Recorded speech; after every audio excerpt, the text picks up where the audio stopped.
Buenas tardes a todas y todos. A continuación les presentaré la revisión bibliográfica de estudios ecológicos de Ara militaris, Amazona finchi, For Pusianopigius y Aratinga canicularis, realizado por Jiménez Reséndiz y Contreras González.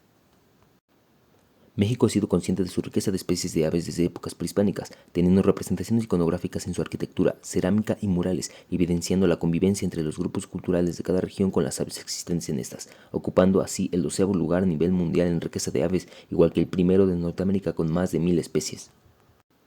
Su importancia es innegable, siendo algunas aves controladoras de plagas, al igual que su importancia en la conservación de ecosistemas mediante la dispersión y depredación de semillas o polinizando una gran variedad de plantas, por lo que su presencia en la estructura de los ecosistemas resulta relevante, además representan un indicador eficaz de la perturbación del ambiente.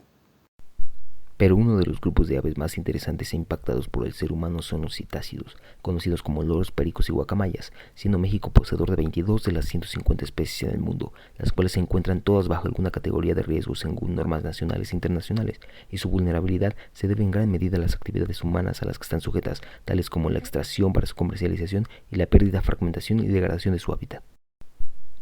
Por lo anterior, este trabajo tiene como objetivo analizar el tipo de estudios ecológicos descritos en la literatura para las especies Ara militaris, Amazona finchi, For Pusianopigius y Aratinga canicularis para México, con el fin de obtener una noción del estudio de poblaciones de citácidos y así utilizar esta información como herramienta que ayude a la conservación de este grupo de aves.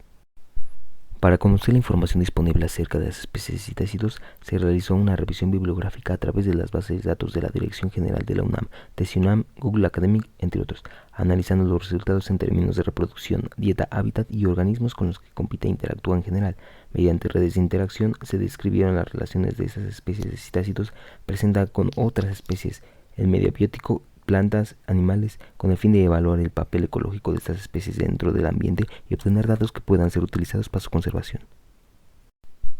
Se obtuvieron un total de 46 estudios publicados relacionados directamente con las 4 especies, donde el 16% fueron trabajos relacionados con hábitos reproductivos, así como para uso de hábitat. En cambio, los trabajos que describen registros, abundancias y hábitos de conducta fueron del 6% cada uno. Asimismo, trabajos que toman temáticas de conservación fueron el 15%. Se destaca además que solamente el 4% referían a los hábitos alimenticios y el menor porcentaje fue para estudios de diversidad genética. La mayor proporción fue para los estudios de hábitos de distribución.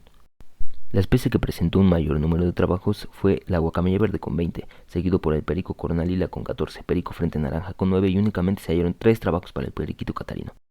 Se registraron un total de 163 especies con las que interactúan de forma silvestre, teniendo 77 especies el perico corona lila, 70 especies la guacamaya verde, 34 especies el perico frente naranja y únicamente 8 especies registradas para el periquito catarino. Los resultados obtenidos en este trabajo muestran que existen distintas especies que son utilizadas por los citácidos estudiados como recursos alimenticios y para anidación, así como especies que son competidoras y depredadoras. Además se destacan las interacciones entre 2 o más especies de citácidos con los recursos disponibles. Los géneros que tuvieron este fenómeno fueron Bursera, Ceiba, Ficus, Quercus, Lysiloma, entre otros.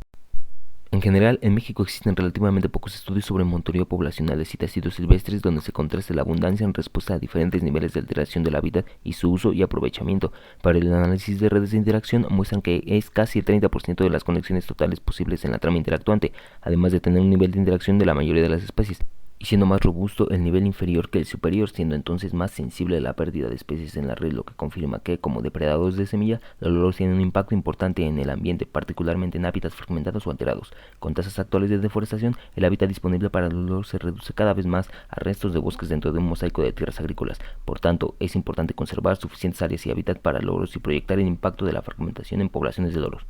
Por su atención, gracias.